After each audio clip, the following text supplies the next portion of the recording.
Welcome to the Growth Over Grades podcast, a show connecting you with thought leaders, pioneers, and change agents who are leading the charge to support schools and districts with making the shift toward competency-based education and to promote growth over grades.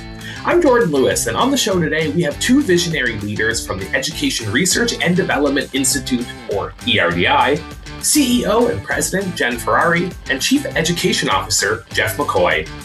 Jen is a career educator with over 25 years of experience spanning the classrooms, principalship, and district-level leadership. Today, she leads ERDI's mission to bridge the gap between school systems and education companies, moving away from transactional sales towards deep, research-informed partnerships. She is a passionate advocate for uncovering learning and ensuring that innovation is always grounded in the human dimensions of district leadership. Jeff is a true veteran of the field, having spent 2 decades with Greenville County Schools in South Carolina, one of the largest districts in the Southeast, where he served as Associate Superintendent for Academics. A frequent national voice on instructional transformation and equity, Jeff has been named one of District Administration's 100 most influential education leaders. At ERDI, he now leads national engagement to help districts navigate the complexities of modern K-12 solutions. In this episode, we tackle the acceleration of change head-on. We discuss the concept of hugging AI with human judgment, the importance of shifting our vocabulary from CTE to workforce readiness, and why durable skills like adaptability and communication are the true through lines for student success. Jen and Jeff also share insights from their latest National Insights report, diving into the leadership pipeline compression facing districts today and how fostering a culture of coherence can help leaders remove the noise and focus on what truly matters for kids. Now to my conversation with Jen Ferrari and Jeff McCoy. Jeff, Jennifer, thank you for joining us today here on the Growth Over Grades podcast. I'm super excited to have you on the show. I've met both of you multiple times, not in this setting, and I'm really happy we finally wrangled the group together to chat shop here today. So thank you for joining us here on the show. There's a lot of important things, topics that we're going to talk about that I'm really excited on, as well as the latest work coming out of ERDI and some of the big things you guys have been hitting on. So welcome to the show. To kind of kick things off, Jeff, we're going to tap on you first. Talking AI. Let's get it out of the way early in today's conversation. In the industry report, from the winter report, and Jen, we could probably get that linked in the show notes so people have easy access to the amazing work you guys are doing. One of the key themes that kind of came out was AI, and it's everywhere right now. And there's been a lot of talk how it's moving in education from this like curiosity bucket into more of a procurement decision. And we're needing to make some operational decisions around the infrastructure of AI. But we also know that durable skills and critical thinking are really important. And you've kind of coined this term that, we need to think about AI and we got to start hugging AI a little bit and what that looks like. So where we want to start is how can leaders ensure that they aren't just, buying the latest and greatest tool, but actually redesigning the system so we can still prioritize some of these human competencies with AI? Yeah, this is a great question, Jordan. I think I'll start off by saying if you've been to an ERDI event, you kind of know if we're talking about AI, we kind of always hug AI with the H or the human. So we really always talk about HAIH, where we're starting with the human, the AI is doing the work, the prompt, or whatever it happens to be, and then we're ending with that human judgment, that human refinement, that human editing to make sure it's messaging what we're trying to say or talk about.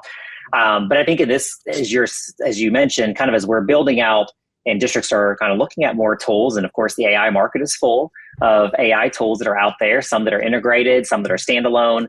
I think one of the big things is nowadays, especially as you go into that procurement process, is really kind of evaluating upfront or kind of figuring out upfront with your teams, like what are we really looking to accomplish? Like why are we buying this tool? So kind of that why behind why are we doing this or why are we procuring something? And really setting out that those criteria, if you will, upfront. And we always did that when I was in Greenville when we were procuring something big. And what we found is it just really kept us on track. It's easy, especially nowadays, I think, in the AI flash tools that you get in there and you goes all these amazing features and you kind of get sidetracked sometimes with, wow, this is an amazing tool. We need this one because it does this. But really going back to the original criteria, actually we said we needed a tool that does these things, does these tools that we just saw who does this best or who does these things that are most aligned to what we're trying to accomplish. And I think that kind of helps districts and district teams stay on track so that we don't lose focus of what we're trying to purchase. Yeah, I can tag into that too. We have to make sure that we're actually creating kind of a redesigned school experience, right? So if you're just using AI the way that we've always used school, then you're just having a better worksheet, right? So we have to really start thinking about the design principles of how we use AI, and we want to be using AI for that part that it can't do, right? So we're really zooming in on kind of those higher order thinking skills and making sure that kids are being discerning. And I just want to double down on that HAIH. We always say that, on one hand, you have to decide as a human, why am I using AI? What's the purpose? What's the intended outcome? Why does this feel necessary or not? And then when you put it through the proper tool, because there are many, right? Really discerning which one's the right tool to use. And in that back end, making sure that whatever is produced has your voice, has proper tone, isn't giving you biased or misinformation. So it's, again, having that judgment and that critical thinking to be able to determine if what's coming out of the AI tool is of high quality. And so we always say that, especially because we're dealing with kids, we do have to hug that AI with those human hands. Yeah. And Jen, I think it's really important that we lean into those human skills.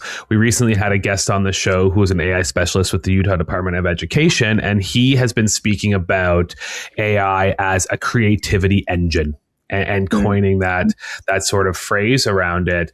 And I'm curious, just from your experience, why we see AI being such a scary place for districts to start dabbling in or to start implementing these sort of solutions. There's a lot of kind of resistance around it and policy that has to be put in place. But I've never seen it so challenging to start implementing any sort of technology with our districts in the past. Well, we've actually talked quite a bit about this. Jeff, I'll defer to you on this one, and then I'll jump in. Well, I think, Jordan, the challenge, one of the biggest challenges right now is that there is so much out there on the market I think school districts are being hit with. I've been in ed tech for 26 years before I retired from Greenville, and I never remember any kind of tech bubble, if you will, that's produced so many different solutions and so many different tools. And so when I work with districts, a lot of times it's almost paralysis of, afraid to choose the wrong tool because they know tomorrow another tool is going to come out, another tool is going to come out. So I think part of that is just that paralysis. And then also wanting to, as you mentioned earlier, I think it could be a little polarizing. AI can. Parents don't always understand it. Exactly sometimes what we're doing with AI or trying to do with AI. So I think it'd be a little polarizing for some communities. So I think a lot of districts are trying to tread carefully, make sure, to your point, they have the policies in place, they have the guidelines in place to make sure our job is to make sure we keep our kids safe in any technology or environment. And I would say just the acceleration of change and the pace of change is so great that it's scary for people. I mean, change is the only constant, but it is also something that keeps us up at night. I'm happy to be married to a high school English teacher, and there's a lot of discourse happening in the English department, for example, around AI. And at the worst, people are worried that it's taking away the ability for kids to think for themselves and that they're going to somehow miss over this critical thinking. And I think if we're using AI properly, we actually can enhance thinking because it gives us the opportunity to go into that deeper thinking around, is this high quality? Is this have proper tone? What's it missing? And it also then kind of upsets the apple cart with instruction, right? So we're less focused on the end product and we're more focused on the process. So that's complete in a pedagogy. And so I would say it's a challenge, and it's in some ways, to Jeff's point, polarizing because it's asking people to not only change, but change faster than we've ever had to change before. So I think there's some right. I would say that there's some definite merit behind some of the fears as well. It's interesting here you talk about acceleration of change. It was one of the 4 key findings on the National Insights report that was put together for winter of 2026. And I think, to what you were mentioning, Jeff, like, it's happening so quickly, and it seems almost daily the organizations are having massive pivots, and there is a lot of misinformation out there. And something that I'm also seeing around this idea of acceleration of change that I'd love to get your opinions on when it comes to school district leadership is educators, I find, are often resistant to change because they see initiatives like these or any initiative as the it moment. And it's not going to be here in a year or 2 years from now. So I'm not going to change anything today to actually implement these new things. So from your perspective, like how can leaders try to change that culture of their system, that this is something that's here to stay and we're going to be handling it and we're going to be bringing about, some information to you on how you can start to integrate it. And Jeff, we'll defer to you first. Well, it's interesting because I think, and Jen and I see this too now as we're traveling around the country and we're doing AI workshops all over the place in school districts. When I was exiting Greenville, I was implementing AI. And I'll also say that I believe that AI in my, 26-year career was probably the fastest adopted with the least resistant among teachers. Every once in a while in our workshops, we'll have a teacher that's kind of a little skeptical or an administrator that comes in and kind of sits in the back and like crosses their arms and prove me wrong type thing. But very quickly, I think their ears perk up and they start realizing, oh, wait, this is going to save me time. I can accomplish things much quicker than I've accomplished them in the past. And so Sure. When we did that training with our teachers in Greenville, we had very little resistance. They were all like about it. Like, let's do it. Yes, this is going to save me time. It's going to give me more time with my kids that I can actually focus on one-to-one instruction with students. So I don't think that part for us has been much of an issue, is that adoption. I think where we're struggling right now in education is actually how to use it with kids. Our teachers are struggling a lot. Our administrators are struggling a lot with like, how do we use AI with kids at the same time, make sure they have the skills that they need to have to master to be successful in life. And so we're a little bit more resistant maybe in education to that change of actually rolling AI out with kids. But the adults, at least from our experience, the adults have accepted it and really embraced it very quickly. Yeah, Jordan, I'd say this isn't a rival technology. There's no way this is going back in the bottle. Like this is right. Here. And so I think that that's also kind of hitting people like cold water in some ways, that this is really a new paradigm that we're in. So often change management at the leadership level is challenging because we don't have a clear end goal to where we're going. So we often see change efforts as these disparate silos of efforts.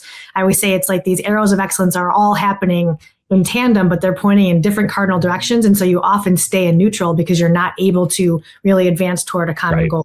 So in this case, because it's omnipresent, it's ubiquitous, it's everywhere, people are trying to figure out how to navigate it and weave it into all the systems so that it becomes part of this larger coherence in the education realm. As you were speaking through those, this moving into an operational efficiency of these tools. And you had mentioned it's boiling down to needing our students to have the real world skills to be successful, mastering these technologies, but so much further than just that technology sphere. And we've been seeing this shift of what it means to actually have a successful graduate and what that's going to begin to look like when they shift into the real world. So I'm curious what you were finding around this new evidence of successful graduates. We're seeing across the nation requirements are starting to shift and they're starting to change. And you've noted this idea of outdated college versus career kind of focus. So what does it look like for a successful graduate today? Like, is it traditional college transcript or college degree enough in the modern workforce? How are you seeing this interplay with what industry is telling our schools they need from our kids? Sure. I'd like to start by saying it was really encouraging at the Winter Institute to have a lot of leaders kind of jump on this idea that we have to even start abandoning words like CTE. Career technical education versus college education. Like, let's be less binary about the ways that we think about this, and let's actually rename it as workforce readiness, because whichever pathway you go, you're ultimately trying to set yourself up for success in your future in a workforce setting, right? So to your earlier point, I'd really say that success is different in that it's not so much about the courses that you complete or the report card that you get. It's really about the learning, right? So that can you take the knowledge and skills that you gain in any course of study along your pre-K-12 continuum and apply those skills in new and unknown contexts. We've seen the reports, we've heard from Forbes, we've seen that jobs are going to be completely and wholly different by 2030. Jeff and I would argue it's going to happen even faster, but because we're already seeing that. But if you can't take those durable skills or those kind of learnings and apply them in new ways, in an agile way, that's when you're going to get left behind. And so those durable skills become the through line from pre-K through career that will help us kind of navigate this very fast changing paradigm that we're in right now. And I would say that districts are starting to define those success criteria differently as well. So it's less about, again, the actual course or the units that you earn, and it's more about the portfolio or the performance tasks or the ways that kids can demonstrate real world learning, right. Internships, externships, and the list goes on. And I know, Jeff, you have a lot of experience in Greenville in this kind of broadened definition of student success as well that I would love for you to highlight because I'm always just so impressed by it. Yeah, I think as we were trying to move in Greenville even towards things like micro-credentialing, and still moving on that, that's a little bit tough one. The industry hasn't really figured that out. The colleges are struggling with that. K-12 is struggling with that as what the kind of gold standard is with micro-credentialing to make sure the kids have mastered, and each one's kind of defined a little differently by companies and different things. But one of the things that I think Greenville did very well was the partnerships we formed with industry. Again, to Jen's point, we're preparing our kids to go to the workforce. Some will go there directly out of high school. Some will take a college route or a technical route and then go into the workforce. But our community and Chamber of Commerce was always, their goal was we want to keep the graduates in Greenville. Like we don't want them going elsewhere. We want them to stay and actually give back to the community and stay here. And so they really helped us form a lot of alliances and partnerships with places like BMW that's in our backyard. And some of the big advanced manufacturing companies that are here that really honestly at the beginning was really difficult to get into because of the age requirements. Like they don't normally like kids on the, the manufacturing floor until they're 18 years old. And so it took us a year or two to kind of figure out how do we get our 16-year-olds and 15-year-olds on the advanced manufacturing floor doing these amazing experiences so they actually want to go into advanced manufacturing because 18 is too late. They've made a decision at that point. It's way too late. So we worked through those things with multiple different companies and actually formed partnerships with, again, companies like BMW where they would take an ex-cohort of our kids and the kids would go in, they'd do some high technical work and actually they would pay for their college, their advanced degrees, their masters or whatever they were going that next phase of their career to actually stay at BMW and work. And so I think those industry partnerships today are so critical for districts to try to create because it gives our kids real world experiences towards what you were talking about. Those durable skills are so important that the best place to learn those durable skills are actually hands-on in the environment that you're going to have to use them. 100%. It's also encouraging too that I would say, prior to the pandemic, people would always say, oh yeah, we're all about college and career. And they kind of would cover their mouth like college and career. And now they're really about college and career. So we've really seen this explosion in this arena. And it's not surprising that, especially with federal funding being funneled toward career and technical education, whatever you want to call it, there's a new interest. It's always been on the strategic plans of our district leaders. It's always just been a little bit further out. And because the funding streams have been afforded to this particular lane, it's just accelerated. We actually saw a flip from summer to winter to bring career and technical education and workforce readiness, as I like to say, to the front at the very top of the list. I love that definition of workforce readiness because I feel like if you label something purely like a CTE track, it does silo those students. And Jen, I've been seeing this really broader trend when we're thinking about integrating just vibrant learning experiences or deeper learning dependent on where you are in the nation. But often that leads to this siloing because a district might think, hey, I'm going to define success for these specific curriculum areas and we're going to have deeper learning experiences, but it's so siloed. Yeah. So as we're thinking about, the development of these deeper learning or durable skills, regardless of if it's through workforce readiness or core curriculum, how can a district start thinking about what success looks like? We have to define success to durable skills. So I'm just curious if you've had any conversations with leaders on that first sort of step towards defining what success of these durable skills looks like. Yeah, I would say that I'll go back to what I said before, that the end goal is to make sure that kids can take what they learn and what they experience in their pre-K-12 track and apply it to these new and unknown kind of conditions, and so that transferability. And so at the end of the day, we have to be able to build these kids that can be true problem solvers. And so it sounds cliche, but truly it's funny. I always laugh because it went from soft skills to, the exact opposite now, durable skills. But at the end of the day, those are the through lines that are going to be helping students navigate, again, this accelerated pace of change that we're experiencing there. I would say also through MTSS, we're bringing in durable skills into the actual core curriculum, right? Because if it's not tier 1, then it's just an experiment. Like anything that's worthwhile needs to be brought into the tier 1 experience. So like we're embedding collaboration and problem solving skills into the daily classroom, into the daily lessons. We're using common routines to across all of our classrooms. We're aligning supports where students struggle with the same skills. And so it's kind of part of the DNA of the overall student experience. And if we don't approach it that way, then it's just one more one-off that might fall off if a leader changes or if a board changes. So if it's a program or a standalone, that's when we get into risky territory, if that makes sense. Let's dive just into that further, because one of the big findings of the report was interconnected systems. And funny enough, as I was reviewing the National Insights report and started looking into that interconnected system pillar that was there, I also happened across an article by Castle talking with these soft skills or durable skills, whatever we want to call them, and how they were showing up in strategic plans and in districts' portraits of a graduate. And they did surveys of about 300 school districts, and they noted that the commonalities with critical thinking, communication skills, and adaptability showed up over 400 times across these district surveys in their portraits and within their strategic plans. So I think this stigma that we're not focusing on it isn't really there. I think it's just being integrated in a way that we haven't necessarily put a label to in the past. And through the Insights report, you're highlighting the workforce challenge and this coherence challenge.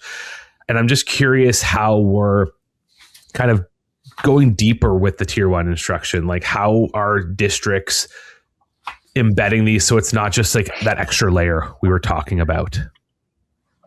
I would say, Jordan, I think what districts through their portraits of graduates, or the states if they have a portrait of a graduate, I think what, as you said, they're embedding these skills into the curriculum. I know in Greenville in the curriculum app, we tried to build those in intentionally so teachers would not have to go out and plan hours worth of instruction, but actually, have it ready for them, so to speak. But even the things like, what we heard from our business community over and over again when we would meet with them was the teamwork piece.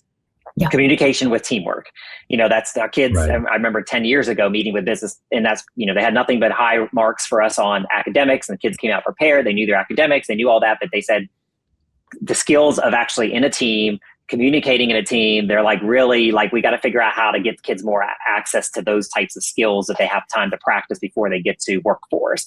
And so we really kind of took that to heart and kind of started looking at how do we train our teachers more around, releasing some of that autonomy to the students so that kids are working in groups, they are discussing, they are doing more group projects, so they actually have time to hone those skills, if you will. So I do see it embedded a lot around the country, even as we do visits. I think the challenge is how do you measure that? That's very hard to measure. How do you measure a kid's adaptability or a kid's ability to communicate effectively? That's a little easier maybe through writing and some of those types of things. But again, in the advanced manufacturing world, one of the best examples was the BMW folks when I was walking through their plant, or maybe it was Michelin that does the big tires. We have the manufacturing that does these massive tires in Greenville. They're just huge. And they were talking about how something like every time one of those machines go down, they lose X of tens of thousands of dollars a minute. Right. And so they were talking about these kids aren't on assembly lines. These kids are high tech. And when they hand off what's been going on as far as maintenance goes, it's so critical that that's handed off well and communicated well, because if it's not, something goes down and breaks. Now we're down tens of thousands of dollars a minute or an hour, whatever. So that's really what we were trying to really work on, is embedding that into the projects, embedding that into the classroom. But then now I think the discussion has moved to how do we actually measure that so that a company can see, oh yeah, they got high communication skills, they have high adaptability, they have high critical thinking. That's the challenge, is now how do you measure that in the classroom? I wish I had the answer to that question. I think we all would. But Jeff, I mean, we're seeing it in so many different graduation pathways, with performance-based pathways. I mean, Washington State has this beautiful policy around their performance-based pathway. But the big challenge is, how do we expect an industry leader to be the one that's measuring based on the traditions of a school system? It's a really big challenge. But at the same time as well, how are we providing students? Yes, they're getting the opportunity to have the hands-on work, but I'm still seeing this disconnect of they're getting that experience of the hands-on work, but when they're going out into industry, is that experience being counted towards the 3 to 5 years that every single entry-level position out there right now is calling for? And I feel like that's a really great opportunity to pull it back to the schools to say, how do we create reflection opportunities that is going to allow our students to start making those connections and using that as a baseline to start some of these measurement opportunities that is a necessity for the schools? Well, in Jordan, and certainly in Greenville, where Jeff came from, you're starting to see that across the country, nearly all schools have some form of the portrait of a graduate or the profile of a graduate. They also have some kind of graduation plus or some kind of credentialing metric that they use as their success criteria above and beyond just a high school diploma.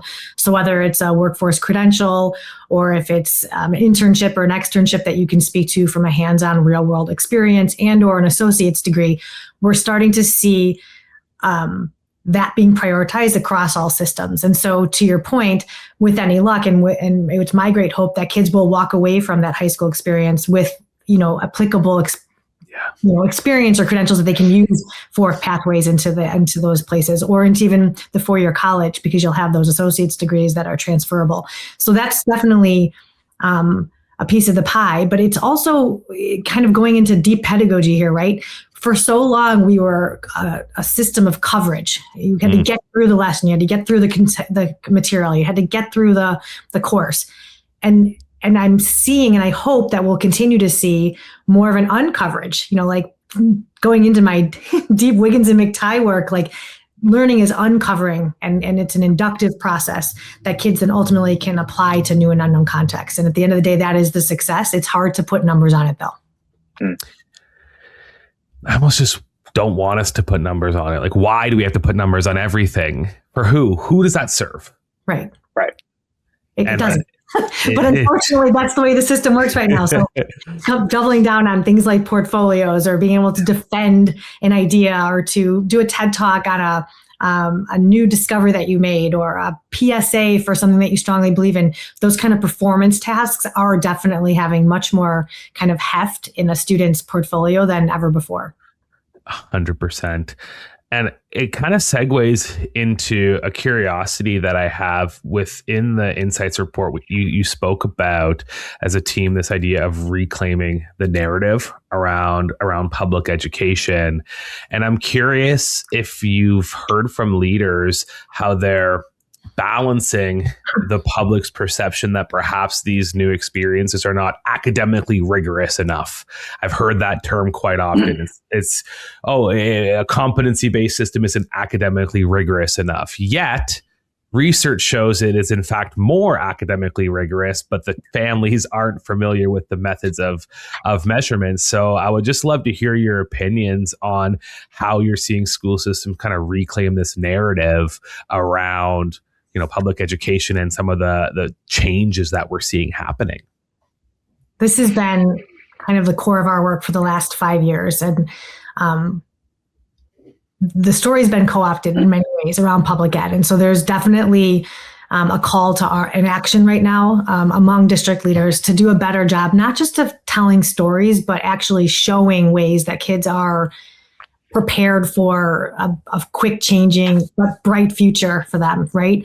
And so like to answer your rigor question, it's not so much about like how rigorous the content is. It's again, how can students think, apply, and transfer those to problem solving scenarios? And interestingly enough, like they're making learning visible through things like internships or student spotlights, not just like flashy stories. Like when we say reclaim the narrative, we don't mean just go out and like tell all the good news stories. That's a part of it. But Jeff and I were just at South by Southwest last week. And, a common thread was this idea that innovation takes trust. And that the way that we're reclaiming the narrative is, again, by kind of unveiling and making school more transparent so that parents can look into the system and community members can look into the system and see, kids that are solving real problems, and that they're going to be bright leaders of our next generation, and kind of unveiling and unmasking some of that mystery. And the only way that you can innovate or kind of get that trust is to make sure that it becomes visible in their everyday life. We want to be able to see what they're doing in school turns into what they do at home, what they do in their communities, what they do in their faith organizations, wherever they're taking their learning. We want to be able to see that in application. And I'll just kind of end this part that was very poignant to me at South by was someone that I respect greatly said, if right now we're not in a space where our parents are real keen on experimentation. They want, that's why we're seeing this back to basics movement. So if we don't do a better job of, being visible and being transparent, we are going to lose tremendous opportunity to kind of move faster than we have been. It's an interesting resonance that back to basics, because I on one hand fundamentally believe like our kids need to know how to read, and they need to know how to write and communicate, and they need to know how to do the foundations of math so that they can apply it in these really innovative ways and use these advanced technologies. And when I was teaching, my teaching philosophy when I was a fifth grade teacher was always no homework, because you're a kid and you deserve to have a life outside of school. But also everything in our classroom is open book. And I remember the families really struggled with that philosophy, because I said rote memorization isn't going to matter to your kids in 10 years. And I said, when you go to the doctor's office or the lawyer's office, what's always behind them when we see is the bookshelf, and they're pulling from their references. I said, so if my kid can come to class and they can be engaged and take really good notes, I want them to use that to succeed on the test and apply what they can and do. Now take that same sort of philosophy, but advance it with all this amazing technology, and we're going to be able to provide our students opportunity to innovate so much more greatly than we ever experienced as students. Yeah, that's what jumped into mind, Jordan, when you were talking a little bit about that, is that, the fear right now with AI, a lot of times among teachers, with students using it, is that, well, it's going to replace all these basic skills kids, need to know and need to have. And certainly, if we're not careful, it can. But one of the things we found is that, when you move up to the higher levels of Bloom's taxonomy, that judgment, the evaluation, the analytics piece of that, we as adults can use AI pretty well up in those upper levels of Bloom's to produce pretty good results, because we have mastered the skills at the bottom of the pyramid.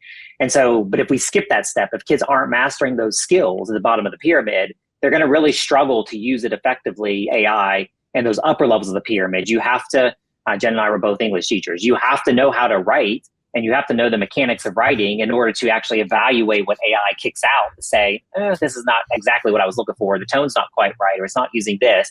So if you skip that step and don't have those basic skills, you're not going to be as effective at the upper levels of Bloom's like we are, using AI daily to actually help us produce and create work. But we put such a big part of our judgment, again, H on the end of that, our big part of our judgments on the end of that, because we have mastered those lower level skills on the Bloom's taxonomy. Right. And I'm curious to hear your perspective just around folks being scared that students are just going to use AI in like plagiarism formats. Because I always approach to saying, if I'm asking questions that AI can answer like that, I'm asking the wrong kind of questions. But I would love to hear your thoughts on that. Well, I think Jen needs to share her example of her husband's AP class for sure. I would say, though, go back to what Jen said earlier, it's an arrival technology. So whether we're teaching our kids how to use it or not, they're using it at the end of the day.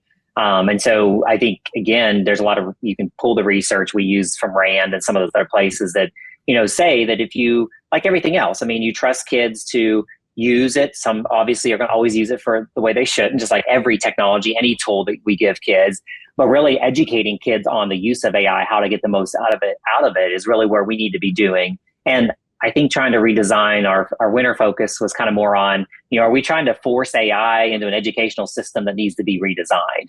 And I kind of more on that side of things is like, let's stop trying to force AI into this system that is quite frankly a little old and factory model. And let's really figure out how to redesign a system that AI can actually enhance the educational system for kids. And we don't see it as cheating. We don't see it as a bad thing necessarily, but how do we redesign that educational system? And I think Jen's husband and some others, of course, we have examples of, has done a really good job of rethinking, like, how do we use AI to actually foster creative thinking skills and critical thinking skills?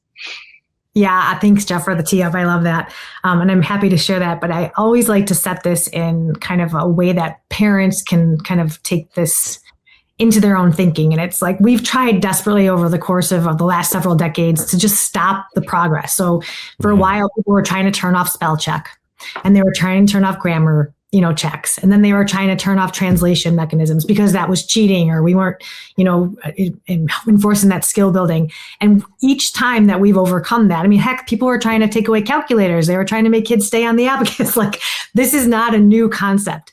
But what has to change is the pedagogy. We have to stop thinking so much about the outcome as the primary and the only way to assess learning. And we have to start thinking of this process. So back to the teacher example. So my husband's an awesome, amazing 30 plus year teacher of AP language arts and literature at the high school level. And imagine like when ChatGPT kind of hit the scene, half the English department wanted to go back to Blue Books and half the department wanted to kind of go forward with this new technology. And it was right when it was kind of coming into like mainstream households and stuff. A lot of teachers hadn't even really understood how it worked. And so kids were experimenting. But when the assessment came about, my husband said, "Oh, kids, guess what? Here's the AP Lang prompt. And what I want you to do for the finals, I want you to put it in ChatGPT." And they went, "Oh!" And what I want you to do now is take that and start to really unpack it.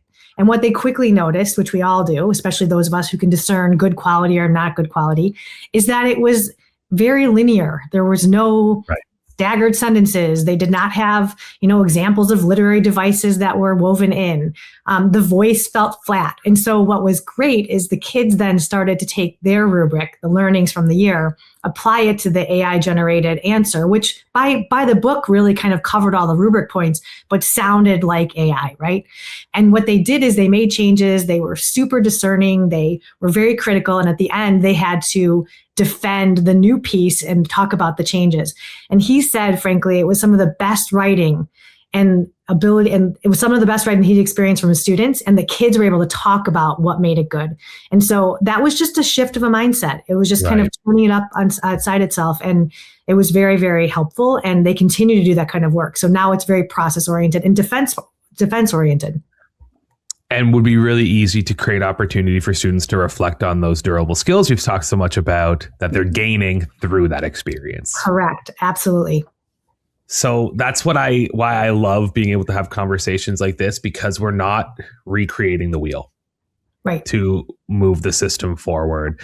Now, I am going to segue, and I really want to talk about another big component of the National Insights Report, and that was the leadership pipeline compression. But I'd be remiss at this point not to just circle back on Jeff when you were asking about this sort of vision for redesign. Now, Jeff, imagine a world where, funding didn't matter. We can fully redesign the experience.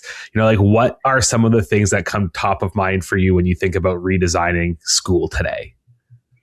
Yeah, so I think we actually talked about several of them, I think, already. But like, one of the big things is, how do we bring more real world workforce skills into the classroom? How do we actually provide those experiences for kids that are more real world? So it's not 12 years of, I don't want to say isolated learning. They have to do the learning.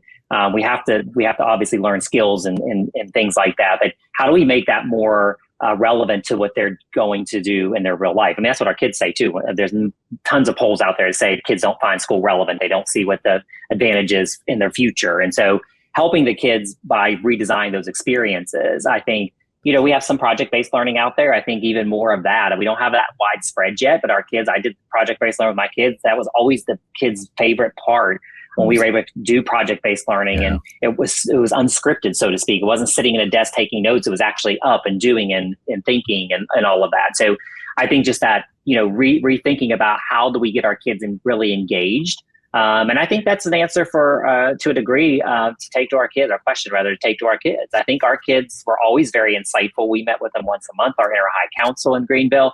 They were always very not shy to talk about what they felt like school should look like and what they should be experiencing and doing. So, we are a little constrained right now, I think, by a lot of this assessments and things that we have to do. Sometimes that hinders a little bit because teachers are a little afraid to kind of, weave off a little bit to project-based learning or competency-based learning or, some of those things because they feel like there's a test, I got to score well. So some of that maybe have to be redesigned first, but a lot of the things, Jordan, you talked about earlier, those durable skills, I just would love for us to find a way that people aren't afraid to actually let the kids design their own learning and master some of those skills versus having to go through a whole scripted curriculum. Sometimes even if they already know the content, sitting through it again versus actually kind of planning their own learning paths. I would say there's a leadership component to this too. We have become initiative fatigued. We have so many things going on in schools that we have to kind of remove some of the noise. And that's where that coherence continually shows up in the rhetoric. Like everybody's craving coherence. And so interestingly enough, we were in Greenville a couple weeks ago observing two of their most successful turnaround schools in the district. And one of the principals said, my primary job is to remove things. And we all kind of looked and he said, remove things that get in the way. And so really putting strict kind of parameters around what needs to be done and understood and applied from a student standpoint, and then getting everything else out of the way. And leaders can do that. Like they can put up, if you're going to put something on the plate, you got to take something off of it. So often our teachers struggle to listen to student voice and do creative work and engage in problem-based learning because it takes a lot of work, but they just are bogged down in so much of the compliance. I also think it's like removing and simplifying some of the daily asks of our teachers. Right. It's, Jen, one of the things that I love getting to speak with school leaders about is we call it our Legos on our team. It's like, hey, I'm happy to do this new and amazing thing, but what am I going to let go of in order to have the capacity to do that? And we say the same thing when we're working with schools is if you're truly aligning on the vision of what you're trying to do, you need to let something go. You have to. There's just not enough minutes in the day to do this work. And to the point of it's hard work, yes, but I also see that there's so much alignment. It's just also different work because at the end of the day, the outcome is the same. It's to help the student learn. So we're just doing things a little bit differently. But you were mentioning both you leadership, and I think this is the perfect segue into that pillar of the National Insights Report on leadership pipeline compression. And Jen, we were chatting offline about the Winter Institute and this undercurrent of optimism that was coming through this. And to just kind of summarize and set the stage about leadership pipeline compression, it's talking a lot about how we're seeing leaders rise to senior roles faster than ever before because of this revolving door. We've talked a lot about change management, which needs good leadership in order to fulfill those. So talk to me a little bit about the pipeline compression. We're getting these folks into these leadership positions to build stability, to allow the change to be seen, and how some of this optimism and what you're hearing from these leaders is kind of uncovering through the Institute. Perfect. Let's start with just the very fact that the field of education in general has fewer people entering it than ever before. I mean, traditional universities in the United States that have turned out hundreds and hundreds of really highly qualified, amazing teachers are shrunken into sometimes under 100 in a given year. And so all the way from the beginning phases of the pipeline, we have fewer educators going into the field, staying in the field, and then succession planning effectively.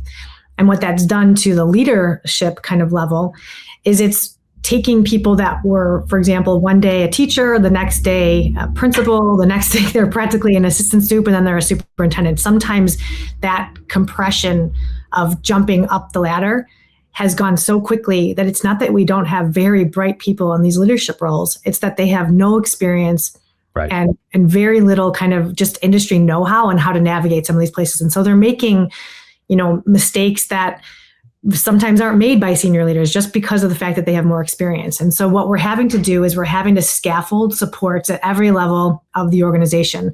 At the teacher level, we have a lot of alternatively certified teachers coming into the fold. And so there's mentorship programs, even down to the way that we adopt curriculum needs to be in, kind of straight ahead. And I'll leave that to Jeff to talk about, just like how the actual curriculum and the materials and tools can help with that process.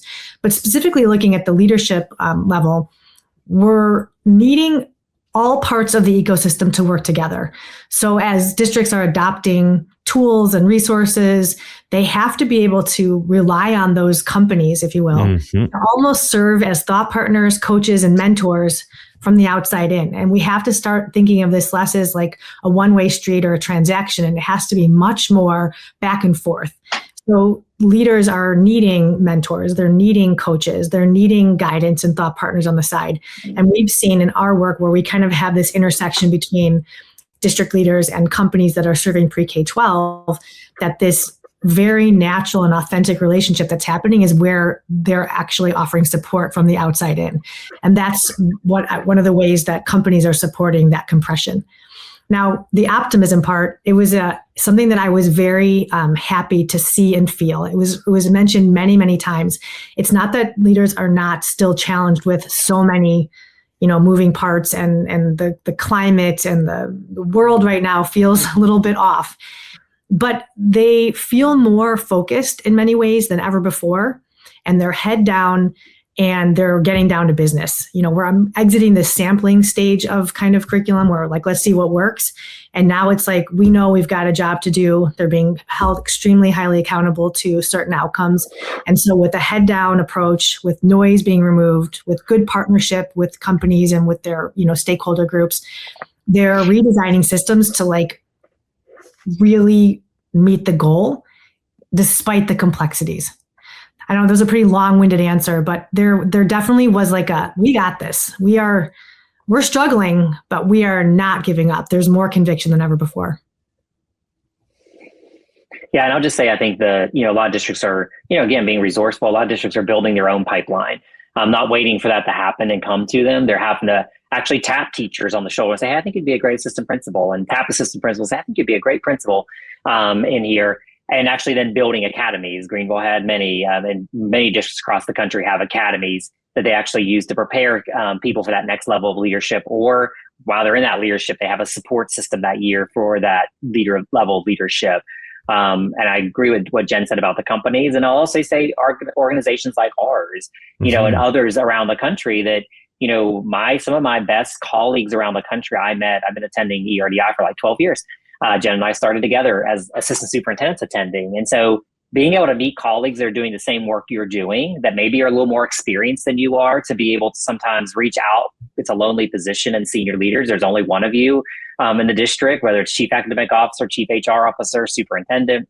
But being able to reach out to my network of people I met at conferences like that or events like that was just an amazing network to be able to build when I needed something or somebody to talk to and needed help with something, to be able to reach out and say, I don't know how to do this. Do you have any thoughts about this? And so that's what it's really all about, is how do you build that strong network of people around the country to really hone in on helping and lifting each other up as leaders to grow to that next level.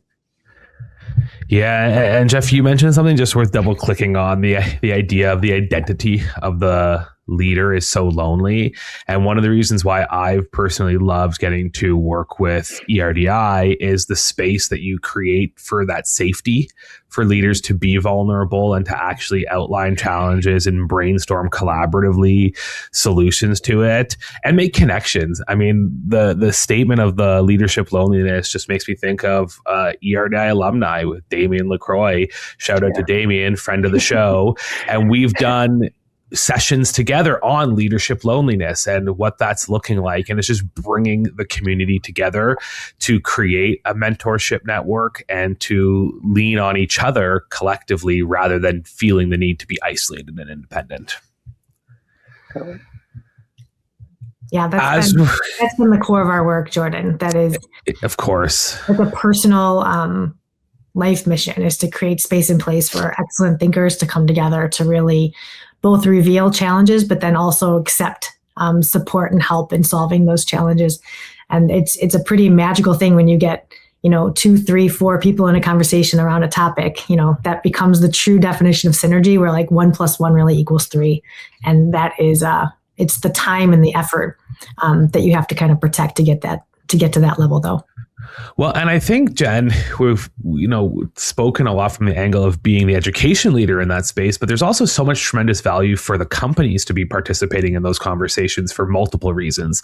Not only do we get to see the insights and realities of that day to day, but I find personally, a lot of tech companies are still working remote, whether that is full-time, part-time, or whatnot. And that isolation doesn't allow you to have those water cooler moments where you can get true insights. So being able to also force those human connections, I think, is really important of working with organizations like yours. And there are multiple different organizations like yours out there. And I would just always stress from the experiences I've had, for anybody in a leadership position, whether you're industry, whether you're education adjacent or in education, like seek that community, find that community and dive in headfirst to that community, because the outcomes are going to be nothing but positive. Yeah. And Jordan, you have to protect time for that. And I think that that's one of the core learnings for our leaders, is that they have to find time to do that, because, it's hard to get to something in person sometimes, or it's hard to kind of gear up for, an additive experience on top of your regular job. But I always said that, whether it's ERDI or any other in-person experience, like whenever you put good people in the room, it's almost like you get to go to the future for a couple of days. You kind of start to intuit what's around the corner. You're feeling validated and justified in your decision making. You feel, again, not so lonely. You feel like you're not in this work by yourself, but you actually have a whole community of people kind of tackling the same things. And if we're really smart about it, when we're putting our heads together, we're not doing the work twice. We're putting, good heads together and making it work for many. And so that ultimately, we haven't talked about it, but at our symposiums, that really is our core work, is to make sure that people have the chance, protected, dedicated, uninterrupted time to think through majorly big challenges and then walk away with action steps for tomorrow. As we're getting close to wrapping up our conversation, we've talked about some of the key trends. And again, just to sort of summarize the 4 pillars of the National Insights Report, we talked about, this acceleration of change, the need to interconnect our systems, leadership pipeline compression. I'm not going to touch the financial sustainability. I think that's like a whole rabbit hole. We know the situation. I think collectively everybody understands it, and we're hoping that things are going to really kind of dovetail to positivity and optimism. But I'm curious, what sort of trends are you seeing in our systems that perhaps we haven't touched on, that this could be a space to kind of bring forth in the conversation? I think we hit on the big ones, Jordan. I think the AI is kind of dominating the space right now, and excitingly, I think the workforce piece that we've seen, even that trend even moved heavy up from our summer report to our winter report. That really gained a lot of traction of moving up in ranking. Top 10 still the top 10, all critically important, focused on, but we're really seeing that workforce kind of rise a little bit to the top, just because of the focus and kind of the federal government's focus, and also just our local communities and wanting to make sure that we keep local talent local as much as possible. So I think, for me, I think the biggest trends I think we kind of talked about, and I do think we're going to see a little bit more conversation, hopefully, the next year or two, I think around that, how do we really start redesigning the education piece that we talked about? I'm hearing that a little bit more, people thinking differently about that, particularly in the age of personalized learning than AI. We really haven't been able to do personalized learning in the past, truly, because it was just such a lift for teachers. I can't personalize instruction for 100 kids. Right. AI brings a whole new world to that. For the first time, we actually can personalize instruction for kids. So I think what we talked about earlier, it makes things like personalized learning paths or individual student interests to pursue in learning a whole lot more viable now that we have some technology that actually can accomplish it. Yeah. And I would say that in education, words come in and fall out of fashion very quickly. One of the in-fashion words that I think we'll hear throughout 2026 is coherence. People are very intentional about bringing systems together, and we're trying very hard to not work in isolation and in silos. So, we want to make sure that you're not having this time for social emotional learning or whatever you're going to call that in this day and age, and this amount of time for here. We have to start weaving them together so that we can build that strong fiber among and between different initiatives and different efforts. And I think that dovetails with change management. We know that there are discrete and explicit things that leaders must do to manage change well. And we are in this change landscape like we've never seen. And so leaders need to make it their priority to understand how to navigate big systems through change, or we're going to miss opportunities. And then that just leaves us in a very practical way to really think about strategic planning more as a governance tool than as a compliance tool. Like you said earlier, Jordan, when you were talking about, if this doesn't match up to our vision and we don't have, arrows pointing in this place, then it should be removed from the plate, the Lego concept, right? If it's not going to serve our ultimate mission and that's what we've agreed upon, then it's time to sunset that or move it off to the side, and being very head down and diligent about what matters. We ask this question to everybody as we wrap up the show, and we've spoken a lot today of this kind of underpinning of the need for durable skill development to support workforce readiness. And, I think in this room, we're really connected on this, but I'm curious why, you see this being a mandatory for the future of K-12 education, this development of durable skills. And we'll get Jeff and you, Jen, to both answer this question. We'll start with you, Jeff. Like, why do you see this being so core to the future of education? I think it goes back to what we talked about before, where we're really changing our focus. Where, again, back when I started, all you heard in schools was college, college, college. You have to go to college. You have to go to college. And I think that today, at least, and even the last 5 years, really, that focus has shifted so much more to not less necessarily, but an equal, like you have two paths that you can go on, but the end goal is workforce. That's the end goal, whatever path you take, however it takes long to get there. After high school, your end goal is the workforce and being successful in that workforce. And so I think the kind of the demand and the focus now, honestly, Jordan, is maybe districts being, at least Greenville certainly, and others, were being much more intentional in working with community leaders. In my beginnings of my career, that wasn't always the case. Education did education, and career did career, and industry did industry, and they never really meshed together. And so I think even 10 years ago, when we really first started, like, what does our community actually need? And I think that really is the job of education. Like, we're preparing them for the workforce. So it only makes sense to ask, what do you need as a community out of the kids that we are sending through our system? What skills do they have to have? So I think I see a lot of systems now just really developing and being very intentional. Every community is different. We're big advanced manufacturing in Greenville, so those skills may look a little different than somebody who is heavy medical or whatever it happens to be. So I think really just, it's coming to light now, because I think a lot more districts are being more intentional about, let's actually cater to the needs of our community and make sure our kids, when they graduate from us, they actually can go out and get a job in our community and be successful. But in order to do that, they have to have certain skills that we're going to have to curate in hand with our community industry partners. And I don't have much to add. I would say just that durable skills become the true bridge from the school to life.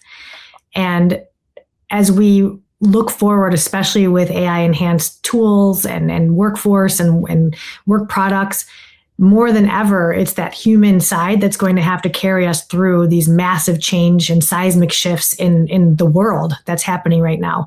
The content will change, but processes are always going to have to be in play in order to make use of whatever tool we have at hand.